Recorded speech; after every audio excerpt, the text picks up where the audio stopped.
Mana bercaknya? Tanya suamiku dengan nada panik, membolak-balik spray yang sudah berantakan karena malam pertama kami. Kenapa? Bang, aku balik bertanya tergagap. Akhirnya yang ditakutkan terjadi. Pria yang baru beberapa jam menghalalkanku itu mempertanyakan kesucianku sebagai seorang istri. Bagaimana cara menjelaskan bahwa seorang pria telah melecehkanku 2 hari sebelum pernikahan? Jawab, Dik, bukannya saat lamaran kamu bilang masih perawan?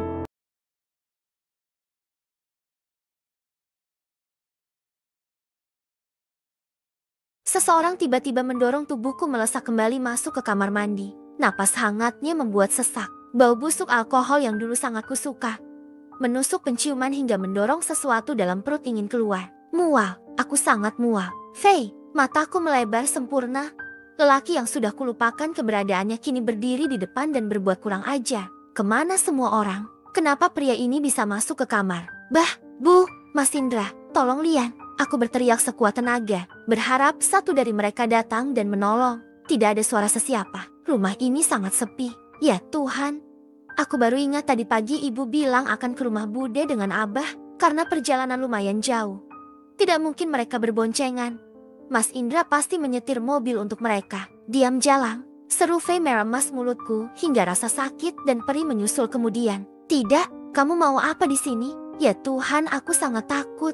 Apa yang akan pria ini lakukan? Handuk yang terlilit bahkan tak menutupi dengan benar. Faye memiringkan senyum. Kamu sudah tahu aku akan datang rupanya. Matanya melotot memandangiku dari atas hingga bawah. Jika aku tak bisa memilikimu, setidaknya biarkan aku yang merasakannya pertama kali. Tidak, Faye, aku akan menikah. Lepaskan ku mohon. Aku meronta sekuat yang ku bisa sampai memohon-mohon padanya sambil menangis. Ibu, Abah, aku takut. Upayaku gagal. Pria itu sedang tidak waras karena di bawah pengaruh alkohol. Tubuh ini tak bisa bergerak karena sudah terkunci olehnya. Air mata semakin deras seiring perbuatan kotor yang Faye lakukan. Suara-suara obrolan terdengar dari arah depan. Tak lama menyusul suara derit pintu terbuka. Keluargaku sudah datang. Lee, ibu memanggilku. Lee, suara itu makin mendekat karena tak ada jawaban. Lee, kamu kenapa? Ibu bertanya sembari menghambur ke arahku. Ia mulai panik melihat anaknya menangis lebih keras karena kedatangannya. Apa yang terjadi antara aku dan ibu?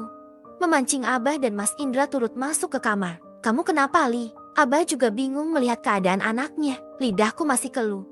Merasa jijik pada tubuh sendiri yang kotor. Katakan, Lee, jangan buat ibu dan Abah bingung. Ibu mulai mendesak. Sekilas kulihat Mas Indra bergerak keluar kamar seperti mencari sesuatu. Tak lama ia kembali. Bah, ada yang mendobrak pintu belakang. Seru Mas Indra. Pintu itu pasti Faye yang menobraknya. Lelaki yang nekat merenggut kehormatanku. Aku tidak akan memaafkanmu. Faye, tidak akan. Apa ada maling? Apa kamu dilukai? Ibu yang sudah duduk di hadapan memegang 2 pundakku. Jawab, Lee. Jawab, teriaknya lagi. Apa yang harus kukatakan? Aku terlampau takut. Semua akan menghancurkan masa depan. Bagaimana dengan rencana pernikahan bersama pria bernama Ubaidillah, anak kiai dari pesantren Darul Falah? Tidak semua gadis punya kesempatan bisa menikah dengan pria sebaik dia. Aku takut jika jujur 2 keluarga akan membatalkan pernikahan ini. Setelahnya, lelaki yang sudah menikahiku panik mencari sesuatu. Seperti orang kesurupan. Ia bolak-balik spray yang sudah berantakan karena malam pertama kami jadi semakin berantakan. Sementara aku menarik selimut menutupi tubuh. Ada apa? Bang, mana? Kemana nodanya? Ia bertanya tanpa melihat ke arah istrinya. Gawat. Apa dia akan tahu bahwa aku tak gadis lagi? Bagaimana menjelaskannya? Sampai bosan ia tak menemukan apa yang dicari. Gusbet beralih padaku. Ia menatap lekat-lekat sampai kulihat 2 manik mata hitam miliknya. Dek, katakan padaku sejujurnya, kenapa tak ada bercak darah? Bukankah saat lamaran kamu bilang, kamu masih suci? Suara itu menekan dengan wajah yang mulai merah padam. Allahu, aku takut. Inikah yang dimaksud ujian hijrah? Aku memang pernah jadi pecandu narkoba, tapi aku bukan seorang pelacur ataupun pezina. Dan kini haruskah hidup bertahan dengan kebohongan dan menjadi noda dalam pesantren? Mana? Di mana bercak darahnya? Suamiku masih seperti orang kesurupan. Membolak-balik spray yang berantakan karena hubungan pertama kami. Maafin adek. Gagapku sambil menunduk dalam. Pria itu menghentikan pergerakan lalu menatap ke arahku. Aku sudah tidak perawan, ucapku dengan mata memanas. Air mata ini tumpah juga setelah ku tahan-tahan. Kamu membohongiku dan keluargaku. Dik, Pelan-pelan suara itu meluncur dan menekan saat mendongak untuk melihat wajah suami. Dua mata itu memerah dan basah. Mungkinkah sama sepertiku? Matanya perih dan panas. Maaf, aku kembali menunduk. Belum juga bisa menstabilkan deru takut dalam dada. Lenganku ditarik kasar. Sambil memegangi selimut, aku pasrah mengikutinya. Jangan, Gus. Aku menggeleng saat sadar ia akan membuka pintu kamar. Berusaha menahan kemauannya. Di luar banyak sekali orang. Mereka masih bantu-bantu. Bahkan dua orang tua dan kakakku masih di sini. Apa suamiku akan mengatakan pada semua orang bahwa aku sudah tidak perawan dan membuangku keluar? Bukankah aib seorang istri juga aib suaminya? Tidak bisakah ia menahan sebentar, lalu mengusirku saat semua orang tidak ada di rumah ini? Benar saja. Tubuhku dilempar di tengah orang-orang yang masih sibuk dengan acara pernikahan kami. Semua orang yang didominasi wanita terhenyak, menatapku yang menangis terisak karena perlakuan Gus Bet. Ibu melihatku. Ia segera menghambur dan memelukku. Ada apa? Enduk. Lihat dia. Dia tidak perawan dan sudah berzina dengan pria lain. Suara Gus meninggi, membuat rumah yang ramai menjadi sunyi seketika. Semua orang hanya fokus mendengarnya dan menatapku dengan pandangan jijik secara bergantian. Oh, sudah hendak perawan? Makanya, kan Mbak sudah bilang, kamu nikah itu sama yang sekufu. Bukan perempuan bebas seperti dia. Telunjuk Mbak Aisyah mengarah padaku. Li, ibu meremas pundak hingga aku tersadar. Semua bayangan buruk malam pertama itu hilang. Aku mendesah berkali-kali. Jangan sampai petaka malam pertama dalam bayanganku terjadi. Aku harus jujur pada ibu, Abah dan Mas Indra sekarang. Mereka tahu aku harus berbuat apa. Bu, Bah, ku sebut dua orang itu. Menatap mereka secara bergantian lalu pandanganku mengarah pada Mas Indra yang sedari tadi menyorot pandangan pada adiknya. Mas Indra menyilang tangan di dada, siap menyimak dengan serius. Ia sepertinya tahu aku akan menyampaikan sesuatu hal yang sangat penting. Katakan Li, jangan takut. Mas akan melindungimu. Mendengar ucapannya, aku malah makin menangis. Tapi karena harus jujur, kuusap kasar air mata yang menderas. Mas, aku diperkosa? Ucapku sambil terisak. Apa? Mereka bertiga mengucap terkejut. Brengsek, sial. Mas Indra refleks memukul pintu lemari kayuku hingga meninggalkan bekas yang retak di sana. Tubuh ibu bahkan sampai merosot ke bawah ranjang dalam posisi terduduk. Hanya Abah yang tampak bergeming.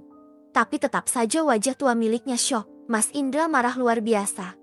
Aku yakin tangannya sekarang tengah terluka karena menghantam almari. Ia berbalik menatap dengan garang ke arahku. Li, kamu kenal pria itu? Tanyanya dengan dada naik turun lantaran amarah. Aku mengangguk pelan. Maafkan Li, Mas. Lirihku. Suara ini seolah tercekat di kerongkongan saat mengucapnya. Mungkin Fei sangat dendam padaku. Hari di mana kami putus, aku mempermalukannya di depan semua orang. Termasuk di depan rekan satu lokal dan beberapa dosen kami. Ya Tuhan, aku hanya bisa merutuki kesombonganku dulu. Ngaca dang. Fei, kita tidak mungkin menikah sementara 1 semester saja kamu habiskan selama 3 tahun. Masa depanku akan suram bersamamu. Teriakku tepat di depan wajahnya. Sejak hari itu kami tak pernah bertemu. Hingga ku dengar kabar bahwa ia memilih pindah ke luar negeri. Fei, Mas, bahkan menyebut namanya saja aku merasa jijik. Jijik pada perbuatannya, juga jijik pada tubuhku sendiri. Brengsek, datang-datang bawa malapetaka. Geram Mas Indra sebelum meninggalkan ruangan. Ada api di matanya, seolah siap membakar seseorang yang membuatnya murka. Indra, tunggu, seru Abah mengejar anak sulungnya yang dikuasai emosi. Jeti, apa rencanamu?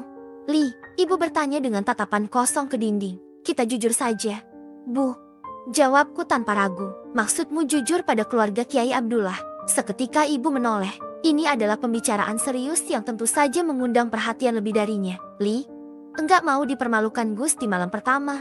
Bu, dipermalukan. Ibu lebih antusias hingga tubuhnya yang sempat luruh ke lantai bangkit dan kembali duduk di ranjang menghadapku. Katakan apa maksudmu? Aku terdiam bingung bagaimana menjawabnya. Tidak mungkin semua itu terjadi dalam bayanganku karena tak jujur ada mereka. Kepalaku kembali menunduk dan lagi hanya bisa menangis. Dengar, Li, lihat ibu. Wanita parubaya itu kembali memegang dua pundakku. Bahkan lebih menekan dari sebelumnya. Kudongakkan kepala sembari mengusap pelan pipi yang basah. Tampak jelas mata lebar ibu yang dipenuhi kaca-kaca itu bergerak. Jangan turutkan asumsimu. Li, ini musibah. Ini takdir yang tidak bisa kamu pilih. Selama mereka tidak bertanya, kita tak perlu menjawabnya. Benar, kan? Ibu melebarkan matanya. Jelas sekali kalimatnya adalah sebuah paksaan. Tapta, Li. Ibu tak mau lagi melihatmu jatuh dalam kenistaan. Sayang, menurutlah pada ibu. Ibu menyisihkan sebagian rambut yang menutup sebagian wajahku. Belum lagi aku menjawab. Wanita itu memelukku. Ini bukan nasihat. Li, ini perintah. Nada suara ibu menekan. Ya Rob, apa yang harus kulakukan? Semua yang ibu katakan sepertinya benar. Meski ada sisi hatiku yang lain memprotesnya. Hari beranjak sore. Setelah 2 jam pergi akhirnya Abah dan Mas Indra datang. Wajah mereka tampak suram. Lebih abangku, bagaimana? Bah, ibu tak sabar ingin mendengar apa yang terjadi. Sedang pria tua itu hanya menggeleng. Brengsek, Fei tidak tinggal di rumahnya yang dulu. Bu, dengkus Mas Indra. Ya, sudah, biarkan saja. Ucapan ibu sontak membuat Abah dan Mas Indra menoleh ke arahnya. Ini adalah takdir, kita urus nanti saja. Yang terpenting sekarang ini adalah pernikahan Li dengan putra Kiai Abdullah. Ibu bicara serius. Seperti biasa, pendapatnya lah yang paling kuat di rumah ini. Bahkan Abah pun seringkali mengalah dan nurut apa maunya ibu. Keberadaan wanita itu seperti kompas saat kami kehilangan arah jalan. Untungnya apa yang ia putuskan menjadi jalan terbaik untuk kami. Bismillah, ini adalah keputusan terbaik. Akad nikah akhirnya digelar. Hanya ada 2 keluarga besar yang hadir dan sebagian pengajar juga santri pilihan. Menyusul 2 hari kemudian resepsi akan dilaksanakan. Kami sengaja memberi jeda agar acara bisa berjalan lebih optimal. Semua berjalan hikmat. Lelaki sempurna itu akhirnya jadi suamiku. Aku bahkan sampai meneteskan air mata saking senangnya. Bukan, maksudku senang yang didominasi rasa takut sebab pernikahan ini berdiri di atas kebohongan. Kami semua duduk di dalam masjid pesantren yang luas. Tamu laki-laki dan perempuan dipisah gorden setinggi 1 meter. Sedang aku duduk paling depan, ditemani Ning Aisyah. Kakak perempuan Gus Bet juga ibu dan Umi Aisyah. Ibu Gus Bet sekaligus istri Kiai Abdullah. Oh, Masya Allah. Ini istrinya Gus Bet yang baru selesai S2 itu. Tanya seorang wanita parubaya yang baru datang. Yang kemudian aku tahu dia adalah kakak Umi Aisyah. Entah kenapa aku merasa tak asing dengan wanita itu. Aku tersenyum dan mencium tangannya dengan sedikit membungkuk. Selamat ya, Enduk. Endak rugi walaupun bukan dari kalangan santri. Calonnya cantik dan terpelajar. Bude juga sering dengar Aisyah cerita. Kalau calon Gus Bet juga gadis solehah yang banyak prestasi. Wanita itu terus memuji. Senyumku makin mengembang karenanya. Namun, saat mendongak dan akan kembali ke posisi semula, mataku tak sengaja melihat seorang pria yang berjalan di barisan Ikhwan. Bahu hingga bawah tertutup kain pembatas. Terlihat bahu hingga kepala yang membuatku gagal fokus. Fei, bagaimana dia bisa ada di sini? Budenya Gus bereaksi saat nama itu kusebut. Ia menoleh ke arah pandanganku tertuju. Kamu kenal? Fei, Enduk, dia anak saya. Epi apa? Tanyaku tak percaya. Saat menoleh pada ibu, wanita itu juga tampak syok. Ya Rob, baru juga akad berlangsung. Gus dan keluarganya belum tahu apa yang menimpaku.